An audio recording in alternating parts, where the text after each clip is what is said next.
Hey guys, hope you're doing well. Just got done smashing legs, sore as hell, but a good sore. So getting ready to go to jiu-jitsu, but wanted to make another video before I got in the car and started driving. So here we go. You know, I know that I've made a couple videos alluding to the fact that I think that Wes Watson is a homosexual. And I wanted to give you guys really the reason why I think that, besides the obvious stuff that I've already said about him, you know, having some sort of inferiority complex and him needing to act super aggressive and you know, prove to everybody how much of a badass he is, and bragging about all his cars and all his women and his money and his bullshit, which you know, only really insecure people do. Because most rich people, by the way, don't want everyone to know that they're rich because it puts a target on them. And so they tend to be low key. That's why they tend to, you know, join country clubs. They tend to live in gated communities. They tend to go to restaurants that, you know, are member only or very difficult to get into, because they only want to be around people who are of their social class, socioeconomic class, because they don't want to be a target for people to take advantage of. But you know, with all that being said, let's get back to the topic. So my uncle is gay, and he's also got a PhD in international affairs, so I like talking to him from time to time about just politics and world events. And I was talking to him and I said, you know, I've got this YouTube channel and there's this guy that I made a video about. And he said, well, he took a look at it and he said, you know, I think this guy is gay. I said, well, why would you say that? And he said, well, you know, he's obsessed with the way that other men look. And you know, the first line of attack that he always does to other men is he makes fun of the way they look and that they're not in shape enough. And you know, you kind of think about it. If you were in a city where all the girls were fat and they had saggy tits and they had fucked up teeth, it would piss you off.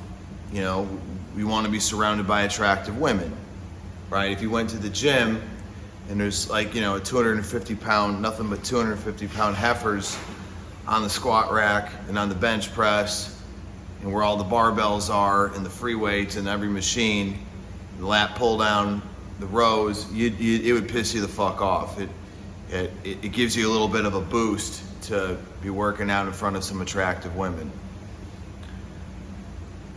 And the first thing that you would get pissed at about these women is that they're not attractive, right? Also, this is the thing that he really brought up to me. My uncle's very smart. He's a very intelligent guy. I've always known that he was pretty sharp. Not just because he has a PhD, but just because he's just a very sharp individual. He said, you know, he talks about hooping his paperwork. You think about it, why would you hoop your paperwork? Why would you put things in your asshole? And he said that, you know, he's like, well, think about it, you know. If other guys are fucking him in the ass, it would make it more comfortable for Wes if he was used to shoving things up his ass, right? I mean, as a straight guy, I've never shoved anything up my ass in my life. But I would just imagine, like, hey, it's like working out. I'm sure when you put things up in your ass, it gets easier to taking it from behind, like Wes probably likes to do. So he brought that to my attention. And then just, you know, kind of the fact that, you know, he's got to date the most, you know, gaudy, in your face, done up women, as though it's kind of like trying to prove to everybody that he's straight, that he gets girls, that he gets the hottest girls in the world. But they're always like these train wreck women, like the one girl on the plane that made a complete fool of herself, the other girl that got a tattoo of his name on her face. Like anyone that would get a tattoo of any guy's name on her face is clearly got major problems. And I actually was at a barbecue and I was talking to a guy who actually knows this girl's current boyfriend, and that's how I know that this girl's got Wes's name tattooed on her face. So it's just like, you know, you date really fucked up people. You're constantly talking about how your girlfriend's got dope, you know, BBL and the lips and the boob job and all this, and talking about how he gets tens and he's got the hottest girls in the world, even though they're all single moms with multiple kids from multiple different dads. Which, if you look at any book on evolutionary psychology, you're going to see, or evolutionary biology, you're going to see that in any apex predator mammal, so, you know, a lion, a tiger, a bear, when the males want to mate with females, they have to defeat the current males that are there, and then they kill their offspring. But Mr. You know, ripped, rich, and receding, how much of a badass he claims to be, does the exact opposite. And again, listen, I have nothing against gay people.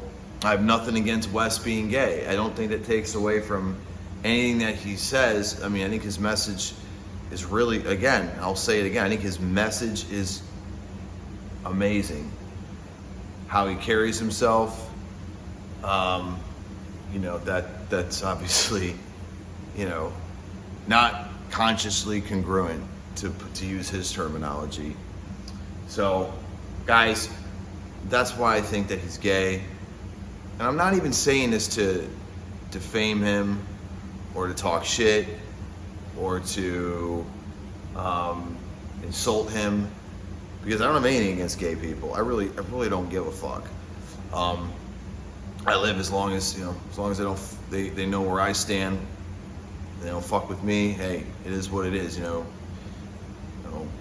Less. As far as I'm concerned, I wish more dudes were gay, because the less competitors to get the women I want, the less guys that want them means less competition. So hey, it is what it is. But yeah, that's all I got for you guys today. So it is what it is. At the end of the day, I'm out.